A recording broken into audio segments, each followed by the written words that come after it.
Salam sejahtera saudara yang kekasih di dalam nama Tuhan Yesus Kristus. Kembali kita bertemu dan kembali kita akan memikirkan topik kita tentang kebangkitan.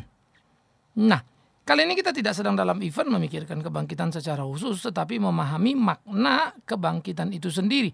Sehingga dengan demikian bagi kita kebangkitan bisa menjadi satu paham yang utuh, di mana kita diberi satu pemahaman yang kuat, satu pengertian yang solid, sehingga kita betul-betul menjadi orang-orang percaya yang berdiri teguh di atas satu dasar iman yang kokoh sekaligus sebuah pemahaman yang sehat. Pengetahuan atau menjadi pemahaman yang sehat menjadi sesuatu yang perlu kita bangun, mengingat berbagai pergumulan, perkutatan, kesesatan yang terjadi di dalam kehidupan yang menjebak dan menjadi perangkap bagi banyak orang-orang Kristen, sehingga mereka terjebak pada perangkap-perangkap yang salah. Nah, itu tentu sangat berbahaya. Nah, oleh karena itu saudara yang kekasih, kita perlu memiliki satu pemahaman yang benar, apa sebetulnya dan bagaimana sebetulnya kehidupan itu, apa sebetulnya dan bagaimana sebetulnya mengenai apa yang kita pahami dengan kebangkitan itu. Nah, ini yang harus kita perhatikan dan ini yang harus kita pikirkan bersama-sama. Nah, sekarang kita akan membaca Ibrani pasal yang ke-11. Ibrani pasal 11 dan kita akan melihat dari mulai 17 sampai 19. Karena iman maka Abraham tak kala ia dicobai mempersembahkan Ishak, ia yang telah menerima janji itu rela mempersembahkan anaknya yang tunggal.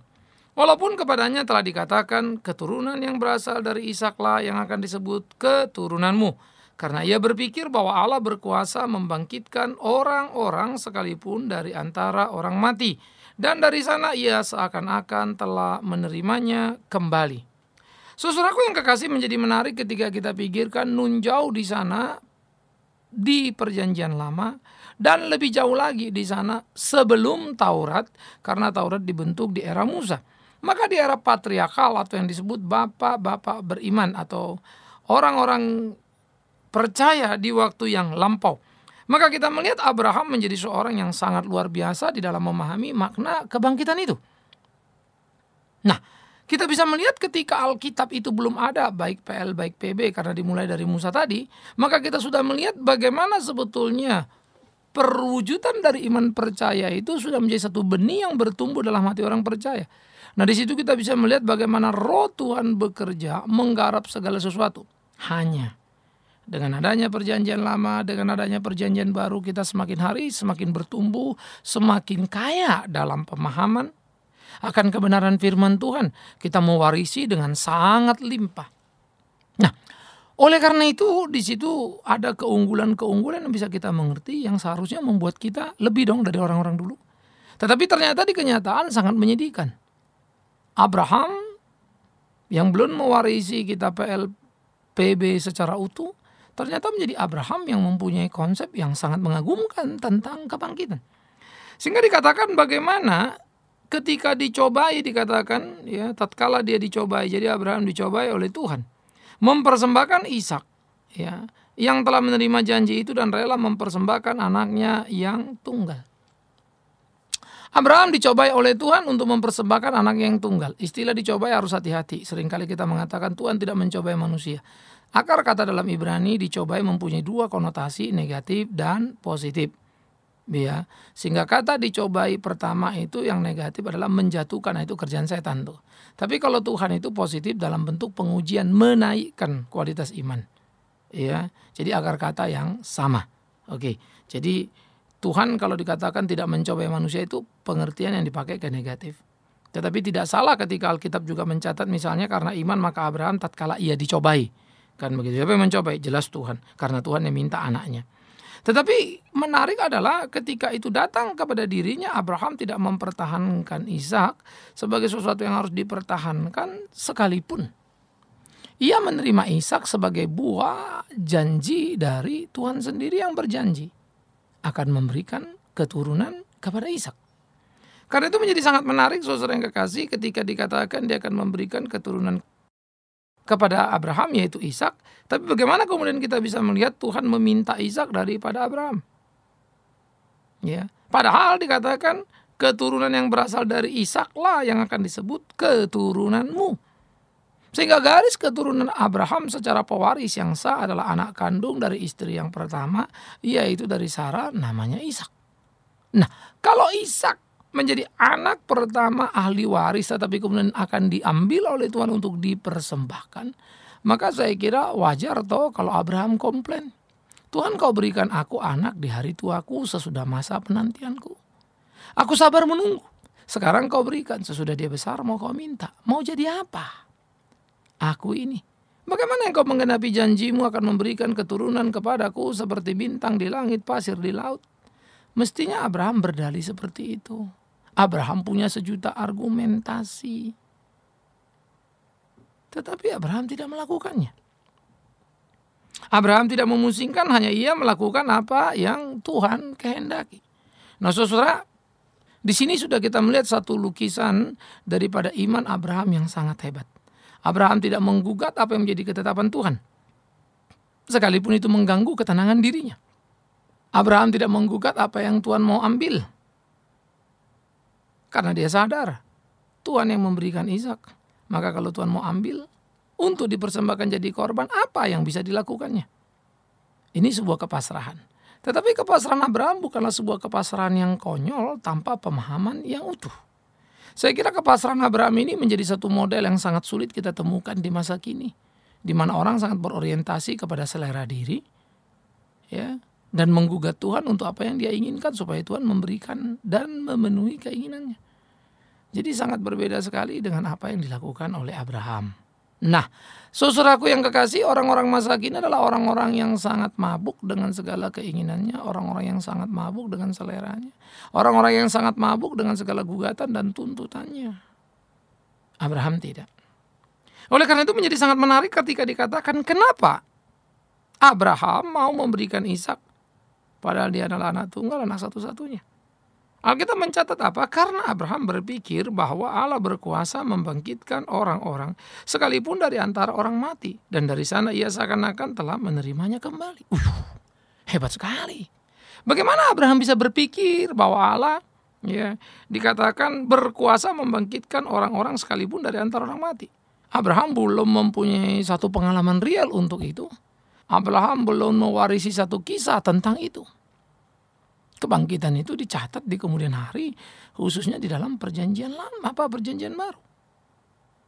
Sehingga peristiwa ini tentu menjadi satu peristiwa yang sangat mengejutkan karena konsep kebangkitan itu baru tampak wujudnya di dalam kitab Taurat. Dan digenapi dalam kitab perjanjian baru oleh Yesus Kristus. Sementara Abraham adalah pra-Taurat. Bagaimana Abraham bisa berpikir seperti itu? Nah, inilah merupakan buah iman yang ada di dalam batin Abraham, iman yang bertumbuh pada diri Abraham, iman yang memberikan satu output, satu sinyal kepada Abraham, sehingga Abraham berpikir dengan basis iman, bukan berpikir dalam kekonyolan. Abraham berpikir berdasiskan iman, bukan spekulasi. Abraham berpikir berbasiskan iman, iman yang bisa dipertanggungjawabkan. Jadi Abraham berpikir. Dia memikirkan itu. Berpikir bukanlah sesuatu yang salah, bukanlah sesuatu yang dosa. Berpikir malah harus dan sudah semestinya orang-orang Kristen itu berpikir. Berpikir berdasarkan apa? Berpikir terikat kepada apa? Nah, itu yang penting, yaitu kepada kebenaran firman Tuhan. Berpikir kepada ketetapan-ketetapan yang sudah Tuhan katakan, Tuhan tetapkan di dalam kehidupannya.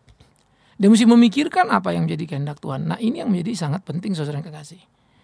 Oleh karena itu ketika digugat, dia dituntut untuk berpikir tentang apa yang Tuhan mau, tentang apa yang Tuhan kehendaki. Maka di sini Abraham harus melakukan seluruh ketetapan-ketetapan itu. Nah, ini menjadi sangat menarik ketika kita memikirkan apa yang harus kita kerjakan di dalam keseharian kehidupan kita. Nah, saudaraku, Abraham berpikir bahwa Tuhan bisa membangkitkan orang mati, artinya iman Abraham sudah tumbuh dan menyadari betul akan ada kebangkitan orang mati. Nah, kebangkitan orang mati itu akan menjadi sebuah gairah yang jadi penting di dalam kehidupan Abraham. Jadi Abraham percaya Ishak bisa bangkit dari kematiannya. Bahkan dikatakan dan ia seakan-akan telah menerima kembali Ishak itu. Wow, bagaimana bisa ini? Nah, di sini kita melihat satu lompatan iman yang luar biasa. Sehingga konsep kebangkitan yang belum muncul di dalam Alkitab ternyata bisa ada di dalam kehidupan. Karena apa? Pekerjaan Roh Tuhan, bukan? Jadi Roh Kudus bukan kerja zaman PB. PL pun bahkan pra-PL. Penciptaan Roh Kudus sudah kerja. Kita seringkali membuat semacam pemahaman-pemahaman yang memilah-milah, yang memecah-mecah begitu ya. Sesuatu yang kemudian menjadi sangat berbahaya untuk dipahami. Sehingga kadang-kadang kesan kita itu sepertinya ada episode atau era di mana Allah Bapa kerja, Allah Anak kerja, Roh Kudus kerja. Ini sangat berbahaya. Nun jauh di sana Allah sudah memberikan hikmat kepada Abraham lewat apa? Ya sudah pasti Roh Allah yang kerja. Memberikan kecerdasan, memberikan sebuah pemahaman kepada Abraham untuk memahami bahwa di balik kematian ada kehidupan. Di balik kematian ada pengharapan. Di balik kematian ada kebangkitan. Tetapi yang menjadi menarik lagi adalah bahwa pada waktu dia memberikan Ishak, berarti saat itu dia percaya ada kebangkitan, kan gitu. Sehingga ini bukan lagi sekedar satu kebangkitan yang dipahaminya sebagai kebangkitan rohani, artinya mati di sini nanti bangkit di surga. Bukan itu. Bahkan lebih daripada itu, bagaimana dikatakannya, dan dia percaya dia sudah mendapatkannya kembali. Sehingga kebangkitan yang dipakini Abraham adalah satu kebangkitan tubuh yang konkret. Soal surga saya percaya pasti dia punya pengharapan itu. Tetapi kebangkitan tubuh yang konkret tadi yang dipahami, sekali lagi ini mencengangkan sebagai satu lompatan iman yang hebat karena belum ada sampel atau contoh yang bisa dipakai oleh Abraham. Nah, ini iman. Sehingga dalam keberimanan yang kuat, Abraham percaya bahwa Ishak bisa dibangkitkan oleh Tuhan, sekalipun dia dituntut untuk mempersembahkan Ishak sebagai korban atas tuntutan Tuhan. Menarik gitu ya. Nah, oleh karena itulah saudaraku kekasih, apa yang sudah dikerjakan, apa yang sudah dilakukan oleh Abraham menjadi sesuatu yang penting untuk kita pikirkan bersama-sama, sehingga bagaimanapun gitu ya, ia dikatakan berpikir bahwa Allah berkuasa membangkitkan orang-orang sekalipun dari antara orang mati, dan dari sana dia seakan-akan telah menerimanya kembali. Itu menjadi penting ya untuk kita pikirkan sama-sama, bahwa Abraham mempunyai kepercayaan yang solid, ada kebangkitan fisik, kebangkitan daging. Ini tertera di dalam pemahaman iman rasuli misalnya, aku percaya kepada kebangkitan. Orang hidup itu akan bangkit, dan kebangkitan tubuh, kebangkitan daging begitu ya. Ada satu kebangkitan, ini menjadi satu penting di mana ada kebangkitan yang muncul. Tetapi ingat, di dalam pengakuan iman rasul itu mengacu kepada kebangkitan di dalam hidup yang kekal. Nah, sekali lagi Abraham di dalam hidup masa kini. Nah, waktu Abraham melihat itu, ini maksud saya adalah menarik lebih dekat lagi kekekalan kepada kesementaraan. Ini sangat menarik. Sehingga kebangkitan dalam kesementaraan yang diyakininya ternyata memang betul di Perjanjian Baru. Misalnya kita bisa melihat Lazarus yang dibangkitkan oleh Kristus. Jadi apa yang akan dikerjakan Yesus di kemudian hari? Apa yang dikerjakan Yesus ribuan tahun nun jauh di sana sebelum Abraham? Maka sesudah era Abraham, maka kita bisa melihat bagaimana Abraham melihat satu masa yang begitu jauh di depan sana dengan terang benderang yang hebat. Maka dia percaya ada kebangkitan pada masa itu, di waktu itu, satu kebangkitan fisik, ya, sebuah peristiwa yang kemudian terjadi di kemudian hari dalam kebangkitan Lazarus misalnya. Bentangan yang jauh tidak menjadi sebuah permasalahan, Abraham tidak mengetahui. Ya.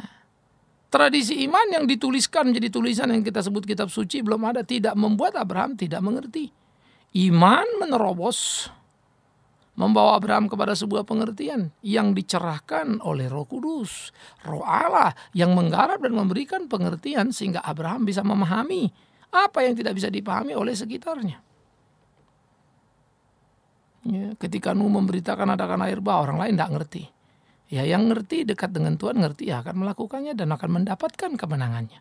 Maka Abraham mendapatkan keberuntungan kemenangannya karena dengan iman kemudian dia mau mempersembahkan Ishak. Sehingga pada waktu Ishak mau dipersembahkan, tahu-tahu ada gantinya anak domba. Yang mau menggambarkan itu adalah Yesus Kristus sendiri sebagai ganti daripada kematian itu.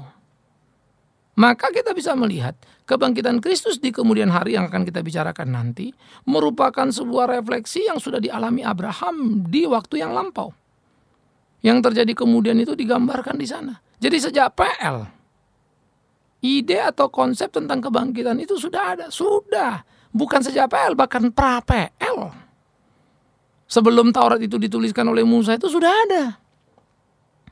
Nah, oleh karena itu ini sangat mengagumkan sekali, bukan? Karena itu menjadi agak aneh kalau kemudian orang-orang Kristen tidak mengerti kebangkitan dan tidak berorientasi kepada kebangkitan. Semangat hidup, bagaimana sekarang hidup kita berikan kepada Tuhan supaya nanti kita dibangkitkan di dalam Tuhan untuk kemuliaan nama Tuhan. Kita terjebak pada perangkap yang salah, di mana kemudian kita pada akhirnya mengalami kengerian dan goncangan-goncangan yang menakutkan, yang membuat kita justru rubuh dalam kehidupan kita. Kita hancur, kita babak belur. Kita tidak berdaya. Wow, ini menjadi sangat menakutkan, saudara yang kekasih. Nah, oleh karena itulah di dalam pergumulan-pergumulan ini perlu untuk kita perhatikan dengan sungguh-sungguh, dengan serius, supaya kita bisa hidup seperti apa yang dikehendaki Tuhan dan melakukan apa yang Tuhan mau. Jadi kita perlu kuat dan tangguh, supaya di kehidupan kita betul-betul melakukan kehendak Tuhan kita. Nah, ini penting untuk kita pikirkan, kita gumuli di dalam keseharian kita. Untuk kita pikirkan, kita gumuli melakukan apa yang menjadi kehendak Tuhan kita. Sehingga dengan demikian kita bertarung dalam kehidupan kita, melakukan ketetapan-ketetapan Tuhan. Bertarung dalam kehidupan kita, menggarap seluruh apa yang kita garap di dalam pertarungan, berjalan bersama dengan Tuhan. Nah, ini menjadi bagian-bagian yang harus kita tumbuh kembangkan, saudaraku. Nah, disitulah kita dikuatkan, disitu kita diteguhkan, disitulah kita digarap untuk menjadi orang-orang yang kuat, orang-orang yang hebat dalam menggarap seluruh pelayanan pekerjaan Tuhan dalam kehidupan kita. Saudara yang kekasih, di dalam bagian-bagian seperti ini kita penting untuk menggarap seluruhnya di dalam pekerjaan memahami kebangkitan, supaya kita memahami di dalam satu perspektif yang utuh, karena kita sudah mewarisi dan mempunyai pemahaman yang jauh lebih lengkap dari siapapun, melintasi era apapun, karena kita mewarisi misalnya pemahaman kebangkitan pada diri Abraham pra-Taurat. Lalu kita juga mengerti semangat kebangkitan itu di dalam Taurat dan kitab para nabi. Lalu kita juga mengerti kemudian kebangkitan itu secara utuh dalam perjanjian baru di dalam Kristus Yesus. Karena itu sekali lagi, kalau Abraham bisa hidup dengan kekuatan untuk memahami kebangkitan sehingga mempunyai keberanian untuk mempersembahkan korban, dan korban itu adalah anaknya, bukankah mestinya kita yang sudah lebih jauh ini di era kasih karunia ini lebih berani dong dari Abraham untuk memberikan apapun dalam hidup kita. Jadi jangankan uang kita, harta benda kita, kedudukan kita kan. Bahkan kalau anak kita pun diminta Tuhan kan kita mesti berani, harusnya begitu. Oleh karena itu bukankah menjadi aneh dan tidak masuk akal kalau kemudian kita takut memberikan apa yang kita punya untuk dalam rangka memuliakan Tuhan. Aneh kan kalau kita hanya memikirkan dan berorientasi kepada diri. Aneh kan kalau kemudian hari-hari kita hanya melulu berdoa, minta supaya Tuhan kasih ini, kasih itu, dan bukan berpikir berdoa. Serta bertanya kepada Tuhan, Tuhan apa yang harus kuberikan untuk menyenangkan hatimu? Pertanyaan yang harusnya kita gulirkan. Oleh karena itulah setiap orang harusnya memahami bagaimana bergerak dalam kehidupan. Merespon, mencontoh Abraham untuk malu.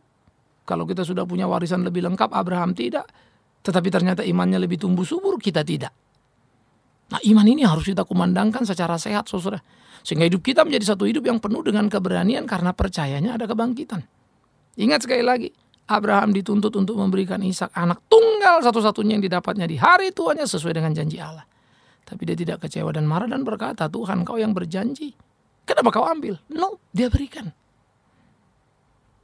Karena Tuhan meminta. Kita lain. Tuhan tidak janji pun kita bikin Tuhan berjanjikan begitu.